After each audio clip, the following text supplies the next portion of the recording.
Hi, it's SureDog.com here with the victorious Jason the Athlete MacDonald. The morning after UFC 83, Montreal, Canada, you had a pretty vicious beatdown on Joe Dirksen. How are you feeling right now? Well, I feel pretty good, actually. You know, it's nice to have a quick one, kind of in and out, and not too banged up. Of course, I'm excited about the victory again.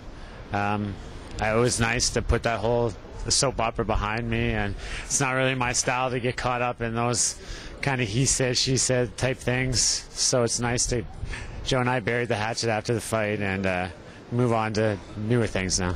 Yeah, your manager Mark Pavlich told me that apparently Joe came to the dressing room afterwards, and tell us what he said there. He said, thank you for taking the fight. You know, we fought once already, and you have a victory over me, so you didn't have to take the fight. And he appreciated me taking the fight, and any bad blood there was or anything that was said is in the past now. I got to ask, right at the end of the fight, after the referee stopped it, you had a couple of what were late blows. Was that heat of the moment, or was that something you were just so mad at Joe over what had happened previously? Actually, those weren't late blows. I was on the bus with Steve Mazzagatti, and Joe was out, and I stopped hitting him, and I stopped, and Joe and Steve looked at me and said, "Jay, it's not. Keep going." So then I started punching again, and then he stepped in right away and realized Joe was out and stopped it. So on the bus over, Steve actually said to me, "I apologize for letting that happen because it kind of looked bad for you." He said it looked bad for you, but he said it was actually my fault, and he apologized, and he made it known to everybody that was his error, not mine. Okay, thanks for clearing that up. SureDog.com has been with Jason the Athlete for 2 years now. In fact, the first fight I ever covered here was Extreme Cage Combat 1 Halifax almost 2 years ago today. It was April 29th, 2006. At that time, you were still really trying to get in the UFC. You knew you belonged there. You knew you had the skills, and you were getting frustrated. Tell me how the change has been over the past 2 years.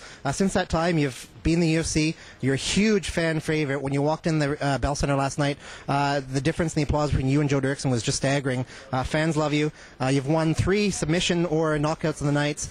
Even just financially, it's got to have had a big impact on your life. Yeah, absolutely. Well, I mean, like you said, I always felt like I belonged in the UFC, and you know, it was just a matter of getting the opportunity to get in there and prove myself, and now I'm here, and I'm doing my best to prove that I belong here, and you know, like I've said before, I feel like on any given night that I can compete with anybody in the middleweight division, and I always go out there and try to make it exciting, and then fortunately I've come away with some good submissions, and last night I got knockout of the night. So you know, it's been a pretty crazy 2 years since you know, fighting my way into the UFC, and now developing as a middleweight in this division and trying to become a contender. You know, it's really crazy.